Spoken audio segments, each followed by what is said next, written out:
Hey, welcome to the Chronicle YouTube channel. I'm Busta Brown, and I'm sitting here with the handsome Bishop Sheldon McCarter. How you doing, sir? Hey, sir, I'm doing well. How are you? Man, good. You know, I've known of you, and you known of me. Yes, sir. Since, I guess, 99. Absolutely. And we've never actually sat down and had a conversation till now. Yes, sir. And that's something? That's amazing. Yeah. And also tell you time flies. Yeah, it does. And I've visited several times. Yes, I've seen you here. Absolutely. Yeah, so, and remember, I was here when Tolly did his testimony. And, absolutely. Yes, and sir. how awesome you guys were supportive yes, sir. of what he's been through. Yes, sir. And I commend you all for that. Oh, thank you. Because that's something to get through, man. You know, absolutely. Yeah. But I think the bottom line is that's what the church is for. Yeah. You know, we can't be there for each other and certainly a place of restoration. That's right. If we're not fulfilling the commandment, because believe it or not, all of us need restoration. Exactly. I don't care if you're in church and people didn't understand that you need restoration. So, and I think even when Tolly was dealing with that situation, you know, the Lord just said, hey, support him. Right. You know, let the guy know somebody love him. Yeah. It's unfortunate. Nobody certainly condones what happens with any of us. Right. But at the same token, again, God definitely you restores need it. us. Yeah. I mean, nobody condones a lot of the stuff that happened with some of the greatest men in the Bible, but, you know, it happened and God used them. And used them. So why are people shocked? Always amazes me. Yes. Man, right. Always amazes me. You know, that's probably the thing, man, about church and Christendom. People put you on pedestals that you don't deserve to be on. Right. You know, I'm a firm believer what the Bible talks about. We're all sinners saved by grace. That's right. And as a result of that, you know, nobody should be on the pedestal. No, man. And like you said, I mean, why would you be surprised that God is still using? He used David, man. He used Abraham. He used people that did some. He used Noah. Right. Yeah. Exactly. He used me. Exactly. Use me. I mean, he's using all others. Of us. Absolutely. And I remember Bishop Jake said something that was powerful. He said, if he waited to be able to walk in the shoes of the message God gave him, people would be missing out on a lot of stuff. Absolutely. Absolutely. That's deep. And that's very true. That goes with all of us. Yeah. And people, and I guess one people can ever realize that we are all, we're just clay pots. Right. That's all we really are. Right. You know, and as a result of that, you know, there's a treasure in the earthen vessel. That's right. Because we're all earthen vessels, but we got cracks. Right. But inside those cracks, there's still treasures. That's right. And so, and that's the thing. And once people can realize that, again, it changes the whole idea of who we are. That's right. And then they can appreciate who we are. If there's no dirt, the seed can't grow. You better believe it. You know, we just don't want too much dirt. You don't want too much dirt, right? Right. You know, and I tell you, man, one of the things that blessed me is because we all been wild and had our wild days, and I never forget hearing that. This one cat said that ever since he lived his life with integrity, he doesn't have to worry about anything coming back to haunt him. Absolutely, because he's been in order at that point. Yes, sir. And that saved me, Bishop, because, I mean, we all had our day. Absolutely. And let's get to Bishop. Yes, sir. I see you and I say, hey, Bishop, in passing. Right. I know a couple of bishops. Right. Your people call you Bishop, but we don't know what a bishop does. You know, I mean, let's just keep it real. Like, some people do. Right. But some people really don't know and really don't care. Right. And we should. What exactly is a bishop and the significance of a bishop in the church realm? Yeah. Well, let me first of all say, we're nothing but pastors. Right. Okay. Bishops is just the title because we are part of Reformations, and bishop is no more than an overseer. Okay. You're an overseer of churches. Right. They make it very plain and simple, and you have this assignment. Like, I'm a part of this organization called Global United Fellowship. Okay. Okay. Bishop Neil Ellis is my presiding bishop. Gotcha. Who oversees the organization. Now, I am what they call a vice presiding bishop for Bishop Ellis. So I oversee a number of churches. Okay. Oversee a certain area in the Reformation. Right. A bishop is nothing but an overseer. Okay. But to be honest, he's a pastor first. Okay. That's all it is. You know, Right. it's just a title of elevation to, I guess we can say, a next dimension, next level in ministry. That's all it is. Gotcha. And it does not make us any greater than any other pastor of a church. Right. We just have the title of bishop because we oversee. You just oversee several. That's all. Churches oversee churches and Gotcha. oversee different areas. Gotcha. You know, we have sons and daughters in ministry. who look up to us as spiritual fathers. Gotcha. And that's the idea of it. Okay. But outside of that, man, listen, I know I'm on camera, but look, outside of that, who cares? Right. My assignment is to do what God told me to do. But certainly, I'm very proud to be called a bishop in the Lord's church. Right, right. But it's called just. But that's not something you sought to be. No, sir. Right. Not at all. It's just something that came. That's something that came with the territory of doing ministry. Right. Absolutely. I didn't seek this out at all. I honestly right. never thought I would be called bishop. Bishop. Gotcha. Yes, sir. Let's get to that, man. February has passed. Yes. But what your family is to the ministry is Black history. It is history, partner. And I mean, it goes way back with your dad, your sisters, and your brothers, man. Yeah. All of these ministers in your family. And I wanted to sit with you and talk to you about the legacy of ministry in the McCarter family. Yes, sir. People in the Triad area know you. Mm-hmm. They know you for being here for 30 years. Yes, sir. At Greater. Yes, but sir. Man, there's some things we don't know. We don't know that your sister, your brothers, your dad started in a small little town. Yes. I mean, in the cut. So, in the cut. In the cut, bruh. In the cut. Did you have to, hunt down your own food? You better believe it. That's what I thought, dude. It was that kind of cut. It was that kind of cut. You going back, man. Listen, you taking me back the day. I got to sit here and really hold myself together. Right. Because you talk about these humble beginnings. Because the journey really began in a little small town called Ada, North Carolina. Which is outside of Greenville, North Carolina. That's how I bring Ada some identity. I got at least say Greenville. Yeah. Most people have heard of Greenville. Right. And so. That's the big city. That's the big city. That's the big city that's not so big. But anyway, that's really where it began with our dad. He was pastoring, and interesting enough, my dad was bivocational. Okay. And he actually was pastoring the two churches, one in Vanceboro, North Carolina, and one in Grifton, North Carolina. Right. And he also had a concrete finishing business. And my dad was a very hard worker. Oh my God, it was amazing to me how my dad would literally work in cement, had a very successful cement business. Wow. And he would do it all day long. Would do it all day and then preach at night. Wow. Preach at night somewhere. And then, of course, on Sunday mornings. Interesting enough, he would literally do revivals, because in those days, again, revivals were 5 days. Right. You don't see 5-day revivals anymore. Thank you, Jesus. And so in those days, revivals were 5 days. So my dad would literally do 5-day revivals, preach at night for 5 days, get up 3 or 4 in the morning, and go pour cement all day long with a group of men that he had his business. So it's pretty incredible. That is incredible. So. With your dad being a pastor, hard worker, church was serious in your family. Oh, absolutely. I mean, the bottom line is I have 3 other siblings. I have an older brother, older sister, and a younger brother. And for us, church was a serious deal. Church wasn't an option for us. Right. What was it like in your household? Well, it was somewhat strict, but at the same time, my dad still was very relaxed. He allowed us to be children. He allowed us to grow up. Okay, it was indeed. What do you mean by he allowed you to be children and grow up? Basically, what I'm saying is we still were able to participate in school functions. Gotcha. Participate in sports. You can listen to music on the radio. Listen to music on the radio, absolutely. Otis Redding. Otis Redding. Temptation, somebody like that. You're absolutely We're going way back. Funkadelic, okay, One nation under a groove. You better know that, right? So we could listen to music. Of course, it couldn't be too loud. Right. we couldn't listen to it. Right. But the same token, again, my dad did, so far we could go. He was real clear in letting us know, okay, I want you to grow up and make some decisions, but understand now I am the ruling authority, and which was a good thing. I can't forget how that we were so structured. Again, weekends, we knew weekends where we were going to be. Right. Sundays we were going to be in church. Right. Tuesday nights, more than likely, we were in Bible study. Okay. With them at church.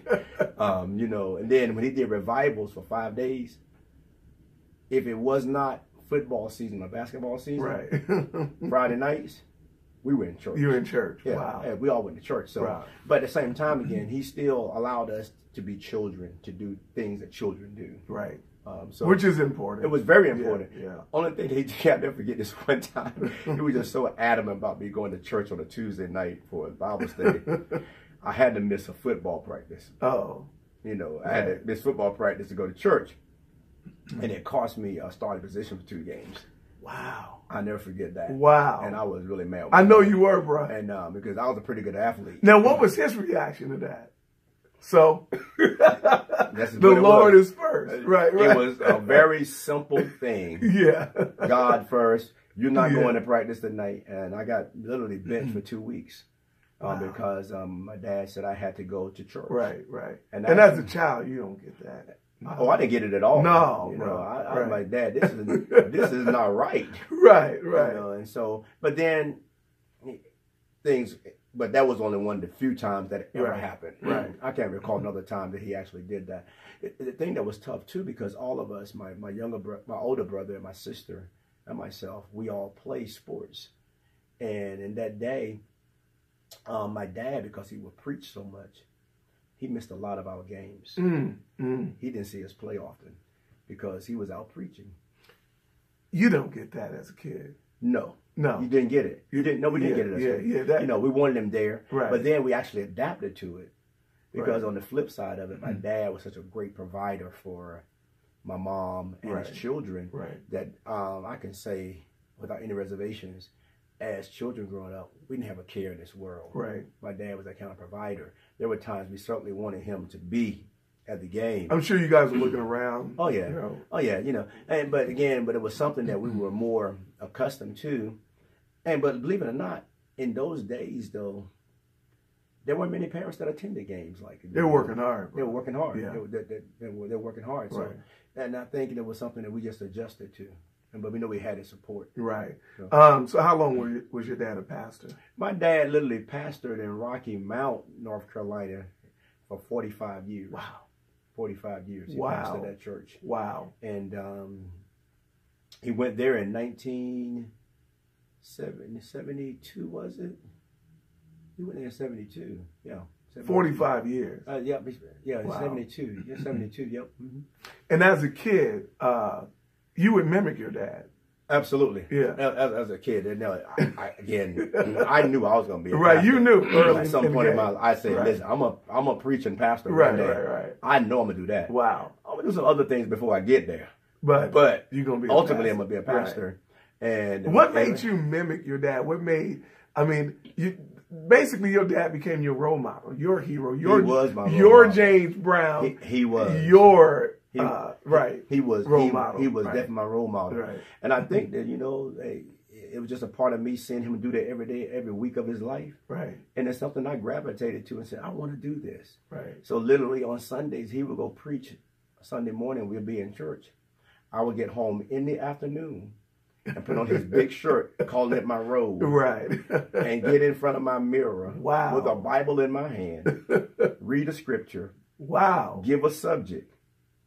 And preach. Wow. And my sister, again, my older sister, she would be the choir. What? And I would tell them to sit down and listen to me preach. My older brother, he didn't care too much. He wasn't trying to hear. He wasn't trying to hear. Right. Matter of fact, all the time he would just tell me, "Shut up." Right. I mean, you make me sick. You're getting on my nerves. Right. Why you gotta preach all the time? Right. That's all I really wanted to do. Right. And so I can remember those days like yesterday. And the funny thing is, I'll be preaching so hard. Now your sister was the choir because she could sing young. Or that's just something young? We just made her be the choir. Okay. Yeah, she just fell in line. She'll be the choir. Right. I went through the whole order of worship. Right. Opening song by the choir. The whole thing. The whole thing. Yeah. Sister come walking singing down the hall. She's singing. Right. Give me one of those funniest moments you remember. Funniest moments I remember. It's probably my older brother again. Come in the room telling me, shut up and sit down. You're preaching too much. Right. You make me sick. Do y'all talk about that today? Oh, absolutely. Because he's a preacher now. We'll get into that later. Absolutely. We talk about that today. We'll talk about it and laugh about it now. And even whenever we're all together, especially when we go to each other's churches, whenever they introduce me, that story always comes up. Right. He's the one that has been preaching the longest. He's the one used to get on our nerves, always preaching. Right. You know, he's the one. So we laugh about those stories all the time because it was pretty hilarious. Because my older brother, believe it or not, after he left home in 1972, he graduated from high school in 72. Right. And when he left home, he pretty much never came back. He went to St. Augustine College, graduated from St. Augustine. And then he took Air Force ROTC at NC State. Okay. So he was military. Right. So when he left, but he'd always told us, I'm telling y'all, when I leave, I'm not coming back. I'm not coming back to Aiken, North Carolina. Right. That's over. Wow. And he literally did that. Did not do that. He left, honestly, and had his military career. He retired as a major in the Air Force. And thank you, buddy, for serving his country. Absolutely. Oh, yeah. And so he retired as a major in the Air Force, in very successful military career. And then he actually came back to do his initial sermon at my dad's church when he felt the urge to call to preach. That's something, man. Order was always in your family. That's a good thing. Yes. One thing that's interesting is that your dad's initial sermon was the day you were born. That's correct. Isn't that crazy? Man, listen, craziest thing ever. And I tell you, and of course, if he was here right now, he would tell everybody, that thing sitting right there.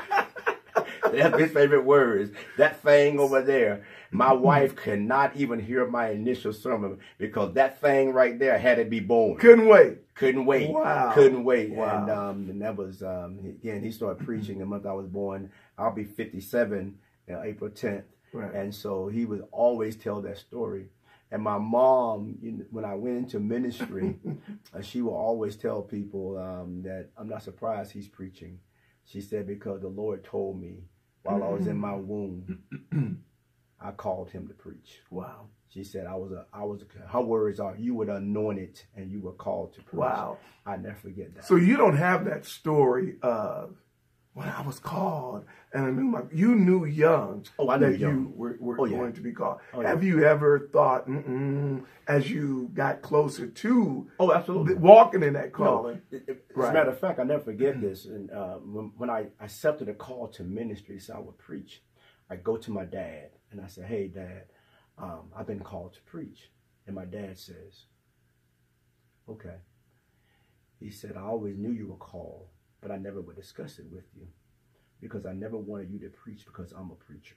And he said, what I'm going to do, and this was in Rocky Mountain, North Carolina then, he said, what I'm going to do, I'm going to announce next week that you're preaching your initial sermon.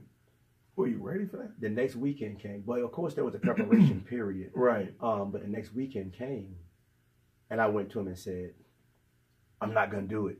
No way. I'm not doing it. And he says, how old were you? I was 20, I was 21. Young. I think. I was young, 21. I think I was 21. And he says to me, okay. End of conversation. That's all he said. Wow. I would never forget those words. Wow. I said, I'm not going to do it. I'm not going to do it. When you said it, were you expecting that response, or no? That response, or were you afraid? Like, no, I'm not gonna do it. I was more like, I'm not doing it because I'm not ready to do this. I'm not ready. Right. And I was expecting, no, son, you're ready. You know, you're prepared for this. We have a discussion. Right. He says, okay. End of discussion. And turns his head. Wow. And I'm sitting there looking like, there's got to be something else you want to tell me. Right. He never opens his mouth. Now, your mom passed in 2003. Your dad, 2015. Yes. Let's go through both your mom and dad. What did your mom leave you with that'll carry you through the rest of your life and help you with your ministry? What did your mom? Absolutely. You know, my mom always just told me, be good to people. Okay. I will never forget that. And she says, listen, that's the calling on your life. And don't let nothing ever stop you from fulfilling that calling. That's the thing I take with my mom. She died in 2003, and I'll never forget this. The week before she died, I was actually preparing to preach at St. Peter's World Outreach Center here in the city, Bishop Hash. And I was on my way to church. And my mom has been pretty sick then. She was a diabetic. She was on dialysis. And for the last probably 3 weeks I was preaching that Sunday. 3 weeks prior to, she was really having a tough time, not really responding much to us, and was just really weak. But that Sunday, I'll never forget it. I'm on my way to St. Peter's, and my sister calls me in the car and says, "Hey, your mom want to speak to you." And I was like, "Oh, okay." And I said, "Hey, Mom, what's going on?"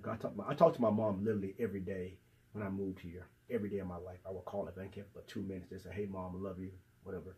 So, but that day she goes, "Hey, boy, I got my strength back. I got my faith back. Wow. I'm feeling better than I ever felt in my life." And I'm listening like, 3 weeks ago, the last 3 weeks, you barely could say a word to us.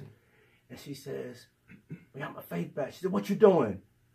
I said, "Mom, I'm on my way to preach at St. Peter's with Bishop Hash." She said, "That's right. Go preach." Wow. She said, "Because that's what you called to do. When you was in my womb, you were doing this. Wow. Go preach. Do what you always do." I said, "I'm going to do it, Mom. I'm going to preach tonight. I'm going to do it for you." Yeah. She said, "That's my boy." And that was the last conversation I had with her. Wow. And that Saturday, she went on to be with the Lord. Wow. That Sunday, she called all of her children and spoke with them. What was in your mind? That you needed that? No more to just bless me. Right. Because I was just so shocked to hear her talk like that, so strong again. Right. So when she passed after that, what were you thinking? Oh, I just saying, "Lord, listen, give me that word Right. that I needed to keep pushing forth in ministry." You needed that. Yep. That's what the Lord said. "I'm going to let you talk to your children one last time." Right. Because she called all of us that day. Right. When you are because as a Christian, I know it's a struggle, but you're the one that have to comfort us. You're Right. the pastor. You're the bishop. Right. When your mom is going through something like that, are you saying, "God, what's this about?" Or you accepting this is God's will? Busta, I'm just like you. "God, what's this about?" Okay. My mom is Okay. a very strong religious Christian woman. What is this? Why my mother? Right. Why do you take my mother at 67? Right. I don't, listen, it had nothing to do with my faith, Right. but I'm just like anybody Human. else. Yes, I comfort everybody, but who comforts me? Right. You know, and I have the same questions everybody else have. Right. It doesn't change the fact. Right. You know, God, my mom shouldn't have left here. Right. That's how I felt. How did you get through it? What was what was the result? The result was really just really having faith and just really trusting God in it.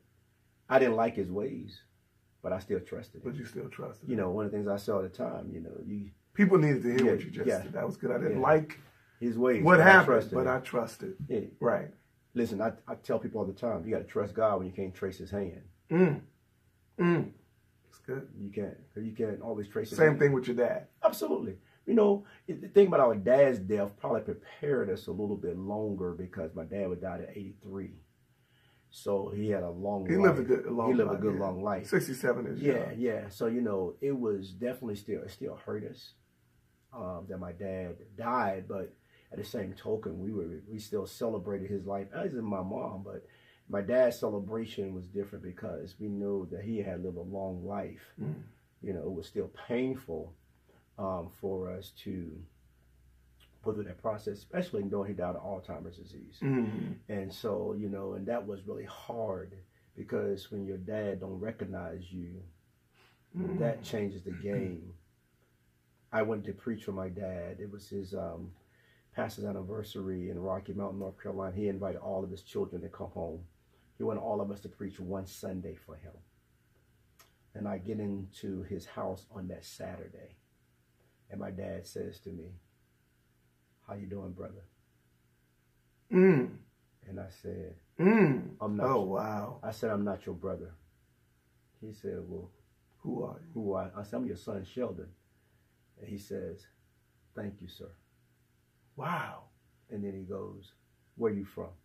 Wow. I said, "Dad, I live in Winston-Salem, North Carolina." And he says, "Thank you, sir."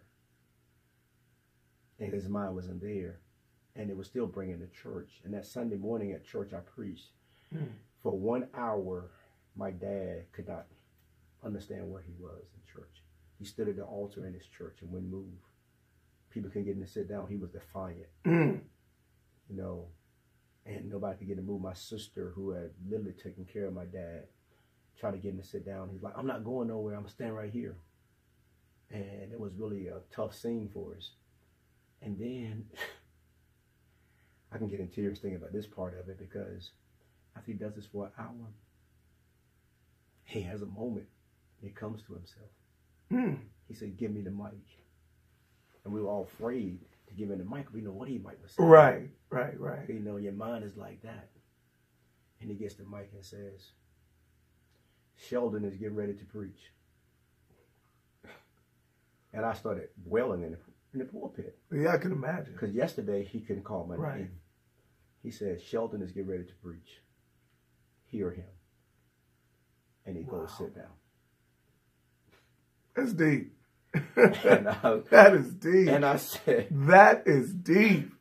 And I was like, wow. So, and all my other siblings had preached that month. None of them went through anything like I went through. Right. He was able to get through the service. But the Sunday I came, he was defiant. And so, but then he just showed me where to preach. And I preached, and it was hard just knowing that after the service is over again, his mind goes back. Was that your last sermon? That he heard me preach. And he introduced you. And you have that. I have that. Remember, he says, for the rest of your give life. me the mic. Let me. Wow. And for whatever reason, we said, let him speak. Maybe that get him to sit down. Wow. And he said, Sheldon is getting ready to preach. Hear him. Hear him. Wow. What'd you talk about? On that Sunday, matter of fact, that Sunday I preached a passage out of David. And David, the Bible said David had to encourage himself. You know, and that was the whole gist of the message. Yeah. Because you definitely had to yourself encourage in a tough yourself. time. Wow. That's deep, bro. And of course, when he went on to be with the Lord, I preached his eulogy. Right. My siblings said I should do it because I've been preaching the longest out of all my siblings. Right. And they said I should have wanted to preach the eulogy. And the Lord had told me that I would preach his eulogy. Wow. And before my dad died. You were the first to be a pastor in your family. Absolutely. I was the first to be a pastor. 1979? I started pastoring here in 1988. So you've been here for 30 years. Right, but I went into ministry in 81. 81. I was the first one to preach my okay, from 82, brother, 82. Okay. I pledged Omega in 81. Okay. So I figured I needed to change 82. Right. You needed to change after being Trust me. The Lord said, let me save this fool before he kill himself. He said, oh God. I better. Please, the Lord said, Sheldon, please hear me. Come. Right. Because where you going right now, you could be around much longer doing this. So I mixed up. You graduated high school 79. Right. That's what it was. 79 high school. I went to East Carolina. Is when you started. Right. East Carolina. Right. Because 81 is when you pledged. Wow. I pledged. Spring 81. He gave you a year to get it out your system. Boy. Even your brothers, your frat brothers, knew there was something different about you, didn't they? All the time. Right. And I tell you what the craziest thing, one of the ministers in my church today, right. His name is Willie Everett. He pledged me. Wow. Isn't that crazy? He pledged me. Right. And the crazy thing was, he knew my dad. Okay. So when I was pledging, when he found out who I was, and he collected the name, he said, is your dad Elder R.T. McCarter? I said, yes, sir, big brother. He wouldn't touch me ever again. Oh, wow. He said, I know your dad too well. My dad had preached at his church that he went to for like 10 years. So it was a whole nother level right there. Yeah. So, but the Lord said, all right, now you pledge. He said, now look, you got a calling on your life. I want you to fulfill your calling. Let this Omega thing go. Yeah. You could be a part of the frat. We ain't going to whoop that out you. Yeah. You could be a part of the frat, but you just can't keep going. Do what we do. Oh my God. Because people know what goes down, right? Well, God knew what went down. Exactly. That's why I know we can really sing this song. that saved a wretch like me. Because I was a wretch. Amazing grace. It's amazing. Who wasn't a wretch, man? Who wasn't a wretch? Man, it's amazing. I stand up in that pulpit and say anything with his behalf. Yeah. You know, knowing I was called to do it. That's serious, and bro. so, but it was That's serious. It's funny to me. There's so many people that's going to appreciate what you just said, how you can get up in that pulpit, and it's amazing that you can do that knowing what you've been through. Oh, totally amazing. That's serious, dude. Oh, totally amazing. Let me ask you this, though. As a preacher's kid, and you knew you were going to start preaching and eventually be a parent one day. Right. What are some of the things you thought, I'm not going to do this as a dad? Right. As, you know, I don't want my kids to go through what as a preacher's kid? Oh, absolutely. I think the thing that was more important to me, and of course my children now, that I've allowed them to live, you know, with some restraints. Right. But the thing I didn't want them to do, I didn't want them to feel like there was pressure in living a life that you got to be like you this holier than thou kid. So the mistake I think I made sometime was trying to satisfy people because my dad was a preacher. Right. And I tell them, live your life. I'm here for you. Right. I'm going to catch you. There's some things I'm not going to allow you to do because I don't want you to go through it. Right. Okay. Because you've been there, done that. I've been there, so done I'm that. not So going to tell you, that. no, you don't need to go through this side of it, you know. And so, but my children are no different than the other children, just like me and my siblings weren't. We just had restrictions. So you took the page out of your dad's parenting. Yes. Allowing your kids to be kids. Absolutely. Right. And it's interesting. My oldest daughter, she says to me now, because my youngest daughter is 17. Right. And she says to me now, I cannot believe that the things you allow Alea to do that you wouldn't allow me to do. Right. My 38-year-old says the same thing. Right. You know, and she says, I can't believe you allow Alea to do that. And I'm like, obviously, a lot of generations change. Right. Times change. Right. I said, you remember your older brother? I said, there were things you did I didn't allow him to do. Right. I never forget my oldest, my son, Xavier, he wanted an earring. I told him he was crazy. Crazy. You would never, ever get an earring if I got to sanction it. Right. And then the next one behind him, earring. Right. You know, and then like my oldest daughter right now, my youngest daughter, she got an earring nose recently. Right, right. My oldest daughter said, I cannot believe you. Wow. I don't understand you. Right. You would have never allowed me to do that. But you know what you're doing. The times are changing. Yes. The times have changed. And you don't need that defiant. No, exactly. So you know what you're doing. And so you know, it's always been fun watching that side of it. My wife and I laugh about it. Right. You know, my wife and I laugh about it. You know, and because my wife has been a great support. It's interesting, even the dynamics of being married and marrying my wife because she was the one nobody thought I would marry. Oh wow. Because she didn't grow up in church. Really? Isn't that something? Knew nothing about church. Wow. How did that happen? That's the craziest thing ever. How did that happen? I was in school at East Carolina. Right. Working in a convenience store. Right. She comes in on third shift. Right. I'm in Greenville. She lives in Rocky Mount, 45-minute drive. And she's coming to visit another guy on campus. And she stops by my store and says, can I wait here for my friend? And I just said, sure. Honestly, I saw she was a very attractive lady. Right. And I was like, oh, yeah, she's fine. Right. But, you know, but I wasn't going no further. She said, wait for my friend. Actually, the guy that she was dating, I knew of him. He was in med school. Right. And so I said, sure, you could wait for him. And we just started having a small conversation. Right. Believe it or not, we started having a small conversation. And she said, I'm from Rocky Mount. I said, Rocky Mount? Really? And I said, well, my dad pastors in Rocky Mount. And then, of course, she said, who's your dad? And she said, I heard of your dad. And so we kept talking. And I was like, oh, okay, we'll take care. In the conversation, she said, I'm coming out and visit your dad's church. Actually, I was preparing to go into ministry. And so, she was like, I'm coming out and visit your dad's church. I said, oh, okay, sure. Long story Honestly, she thought you were good looking as well. Hey, she must have thought something, right? Yeah, because she came by. She came to the church. Wow. For 2 weeks. I saw her, but I said, that looks like this Joyce girl that I've met, but I'm not sure if it's her. I didn't say a word to her. And she came again, and she had a little boy with her. And I said, no, that's not her, because she got a little kid with her. She came, she had no kid. And so when she came again, I said, are you Joyce? She said, yeah. I said, okay. I said, who is this, your nephew? She said, that's my son. And I said, did that put you off? Like, what did you think at that point? Talk to you later. Oh my God! Did you tell her that later? She knows it. Oh wow! We know the whole story. Right. Wow. Listen, remember, I am R.T. McCarter's son. Right. Oh, gotcha. I'm not marrying no woman with a kid. Yeah. My mind was set. Yeah. Couldn't do it. I'd never forget it. Yeah. I said I wouldn't do it. Couldn't do that. Busta, I said I wouldn't do it. And so she's like, this is my son.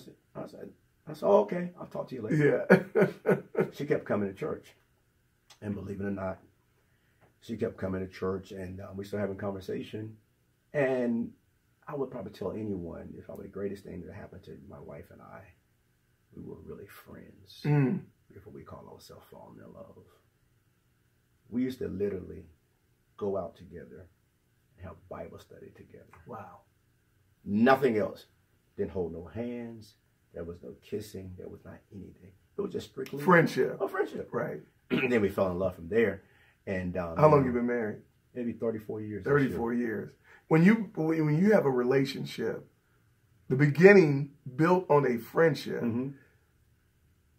For those who can't understand the trials and tribulations you go through in a marriage, yes, sir. No matter how thick they That's are, right. That friendship is the foundation that keeps you, because you remember that. I am totally convinced right. of that day. Right. That's why we are able to be together 34 years later, because we were friends before anything else. Right. We used to go literally to the park and take walks. Right. And just have a conversation. Because you go through some mess, you talking to your buddy. Exactly. It's like, man, look, you know better. It's like, and you talk. We understand ride or die. Yes. That's deep. We understand ride or die. Yeah. We understand ride or die, you know. And with, well, I call him my son. Bishop said ride or die.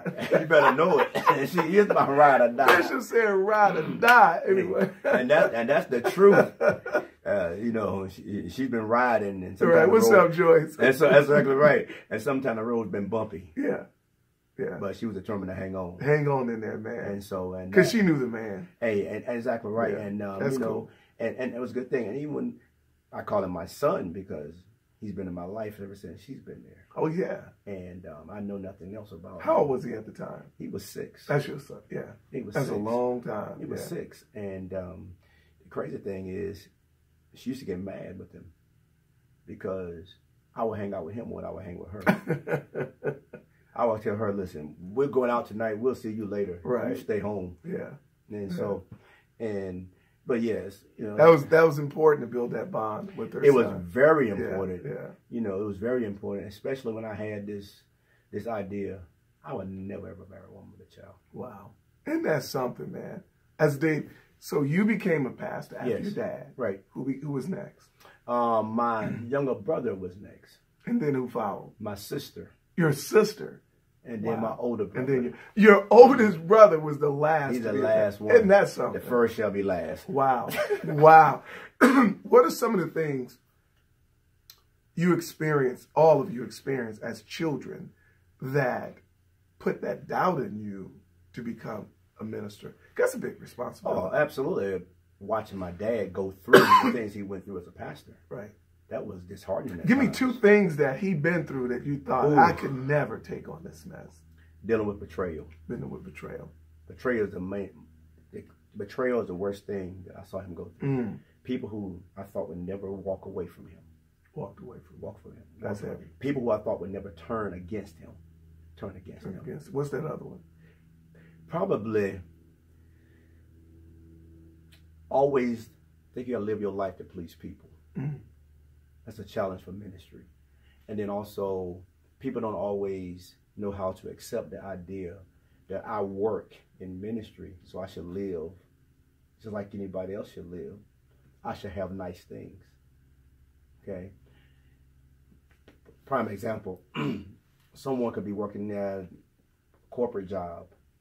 They go out and buy a new car. Nobody says a word. as a pastor, you get something new. Everybody wants to know, well, how do you get that? You know, I work just like everybody else works. Pastoring is a job. It's a job. Right. It is a job, you know. And when you are literally on call 24/7, and that's no lie. So that's why it is important that we understand that pastoring is a full-time job. It's absolutely. Should come with a salary. Should come with a salary. Now, when someone like myself or others say, well, Jesus didn't have a salary, and neither did his disciples, so why should a pastor have a salary today? Because he's trying to hold together a church and a congregation to keep this church operating like a business. One of the things I think people don't realize is that the church is a business just as it is spiritual. Yeah, we come here to get spiritual enlightenment, to be refreshed. But on the flip side of it, the church also operates as a business, right? Because we have budgets to meet. Okay, we have things that have to be taken care of. You know, we run a pretty major operation here. Okay, right. So with that being said, I work hard to do what I do. Again, I don't think nobody should be flamboyant. I think you should afford what you can certainly possess. Should be moderate. It should be moderate, but you should afford what you can afford. Right. You know, I don't have no issue with a pastor being blessed. You know, it's no difference than the CEO of a company. We are literally the CEO of the church. You know, the CEO of a company, he works hard, and to make sure that company stays afloat. That's what most pastors we should be doing. We should be touchable to our members. That's important. One thing I promised the Lord, and this is not tooting my horn or patting myself on the back. Didn't matter how large this church become, I will always be touchable to my members. I will spend time in my office. I go visit the sick. That's important. I don't send my deacons to go visit my members. You do it. I do it myself. Right. Okay. I have a sick and shut-in pastor. If I'm traveling or something, if something happens while I'm on the road. But when you're here, you're there. Hands down. It's not even a question asked. Wow. My members know 9 out of 10, well, he's going to walk in this room at some point. Right. And I take pride in that. I take pride in knowing my member's name. Okay. I tell all of them, I don't want you to think you're a number to me. You're more than that to me. And they love me for that. Love me and my wife for it. We've always been down to earth. And that's the thing I love about doing what I do. You know, I don't never walk around with no air. You know, my members are telling you, he's bishop, but we know we can get to him. Right, we know we can get it right. He's not gonna call this office and have to get through 5 people. No red tape. No red tape. Oh no. You call when you speak to bishop. Right. If he's available, it's no questions asked. No questions asked. My secretary don't screen my call. Right. And ask me. Oh, that's what's up. What's this in reference to? Right. No, if they want to speak to bishop, put them through. I tell them put them through. Wow. I don't use screening my calls trying to say, well, what is it in reference to? Right. That's not none of their business. Wow. So we did talk about your mom. She put that be kind to people. What did your dad put in you that has made you successful as a bishop today? Work hard. Work hard. Okay, work hard. His favorite words. All of you. Work hard. All of you. Be touchable. Be touchable. Work hard, be touchable. And all of you, all 4 of you. All 4 of us. Do the same thing. Do the same thing. My older brother, believe it or not, he the one took my dad's church now. He's pastoring my father's church. Isn't that something? Yeah. Isn't that something? I was the heir apparent for years. Right. Everybody thought I was going to make home the pastor of the church.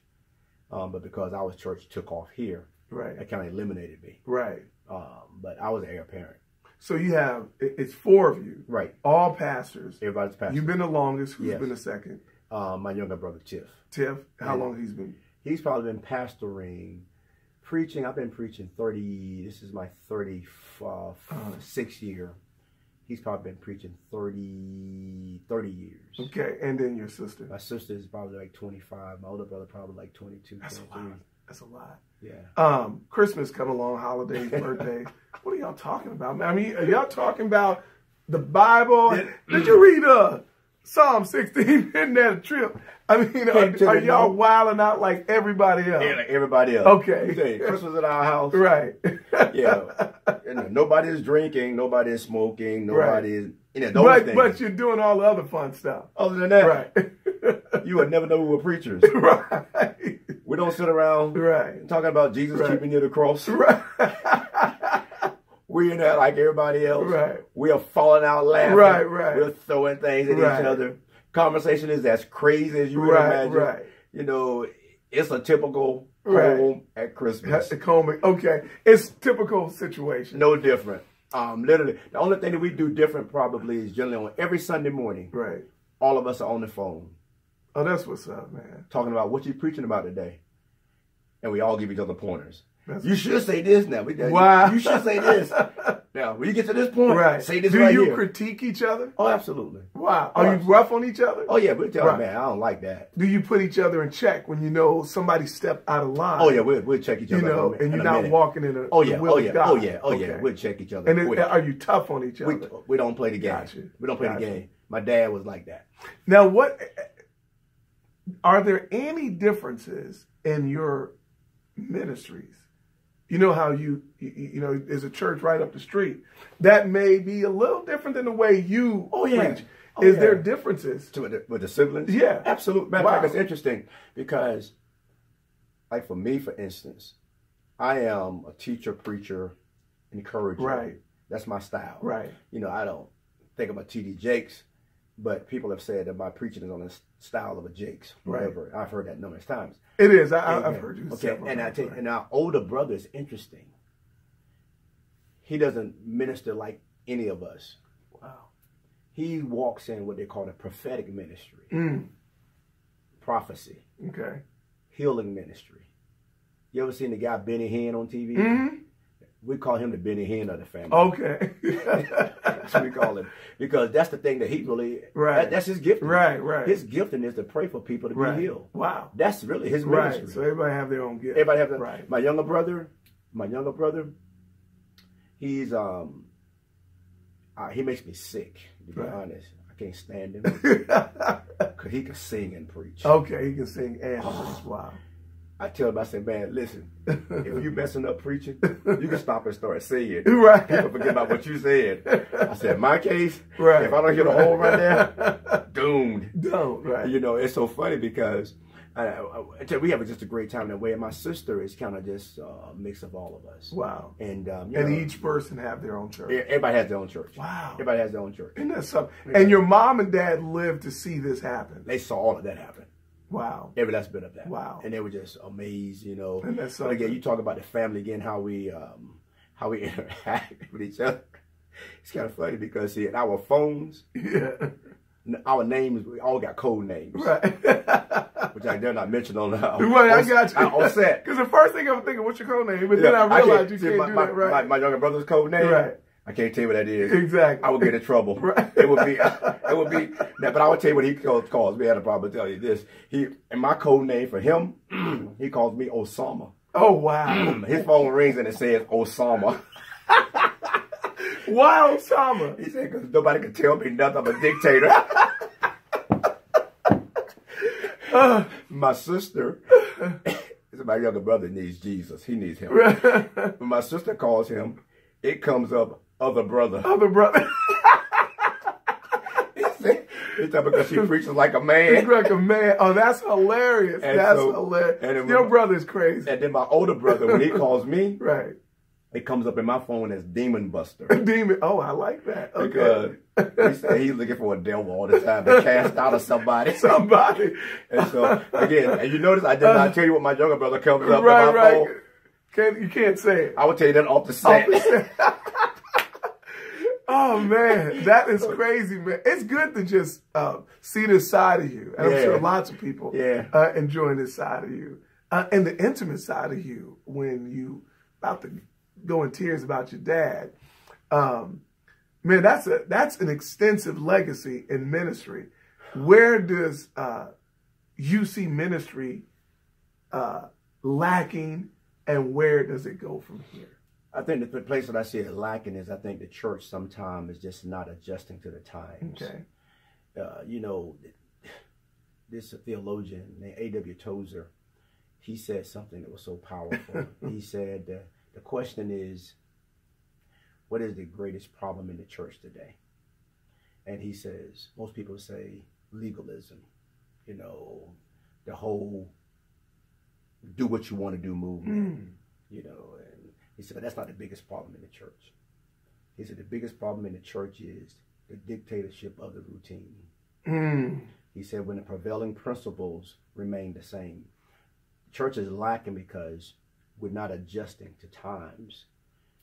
This whole millennial piece, this whole millennial age, if churches don't adjust to the millennial age, you're going to miss out on a lot. I'm not saying throw the baby out with the bathwater. You forget about the foundation that's been laid. But you got to be open to the times that we're in. My 30... because they want to know. That my 32-year-old daughter, okay, will be 33 in May. It's a different age for her to minister to. My 17-year-old daughter at home, that thinking is so different when it comes to this God thing and church. Because they want answers. They want answers. They want They're answers, not coming to church and say, give me a good tap shout and send me home. They want answers. They're not interested. This is a bold generation. They're bold, smart. Right. They're so tech savvy. And if you meet them where they need to be, they got you. You can flip that. Yeah, you can get them. Boldness that's the thing you learn. Yes. So I think the future of the church is you have to be open to the times that we're in. Right. Many churches are not open, and that's the truth. They're not open. That's why they're missing out. You know, and so it's really important that the church does that, and that's the thing I want to do in this season. Is just to make sure that we are meeting the needs of our people, meeting the needs of these young people. You know, we've been blessed with a wonderful legacy. It's true because, you know, my dad was in ministry. My grandfather was in ministry. My great-grandfather was in ministry. I got uncles who were pastors. Wow. You know, then, of course, my siblings and my daughter's in ministry, okay? You know, my daughter's in ministry. My brother, older brother in Mississippi, both of his children are in ministry. My brother in Durham, his son is in ministry. Right. You know, so the legacy just keeps going and it keeps spreading out. I think again that's why we've been so fortunate, because I will say it's a good feeling going home at holidays.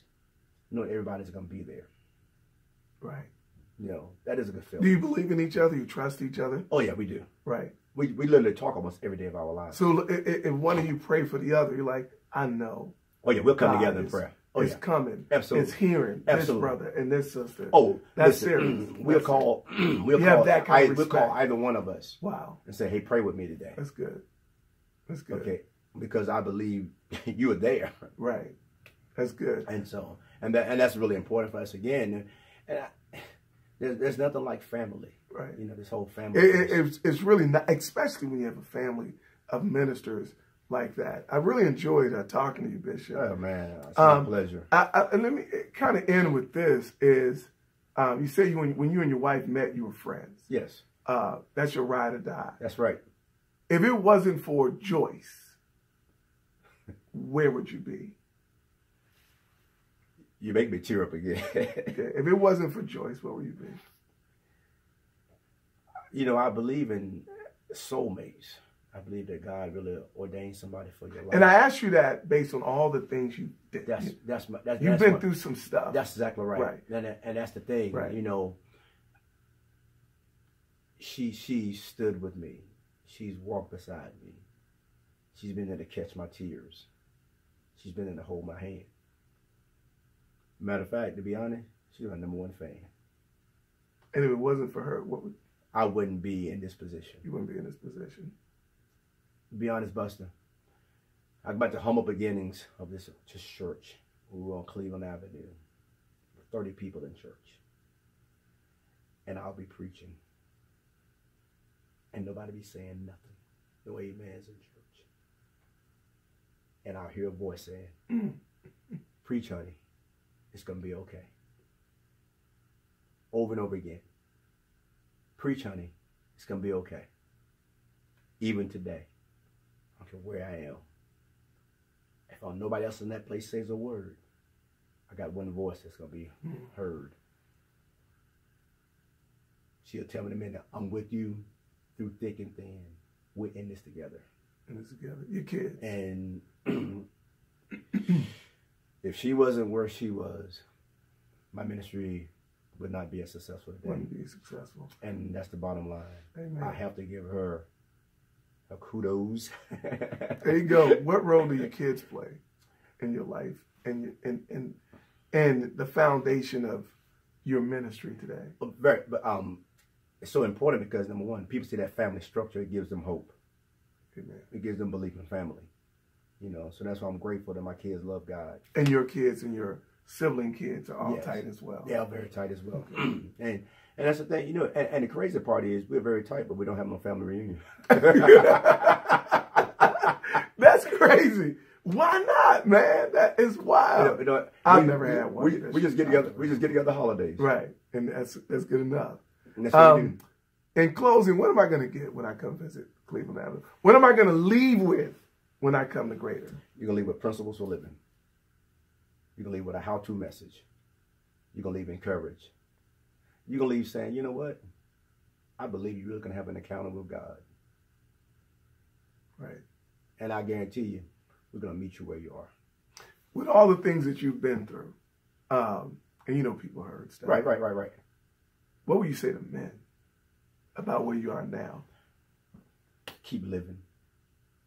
You can outlive anything people throw at you. Okay? I would say to men, none of us have been in this life, have done everything right. But even in spite of that, God is always a God of another chance. And that's why even in the process of evolving, you're always developing. You keep pushing. And don't let nothing stop you from living. And that's the thing that I do. You know, listen, sidebar comments that I've heard and hear, but I don't pay that stuff no attention. Because if I did, it would have taken me out a long time. A long time ago. Family, your Yes. wife, your siblings, Yes. that plays a major role in it. You need that. And so, and that's the thing that I do. And so, and that's why we are successful today. Church is still very strong. Right.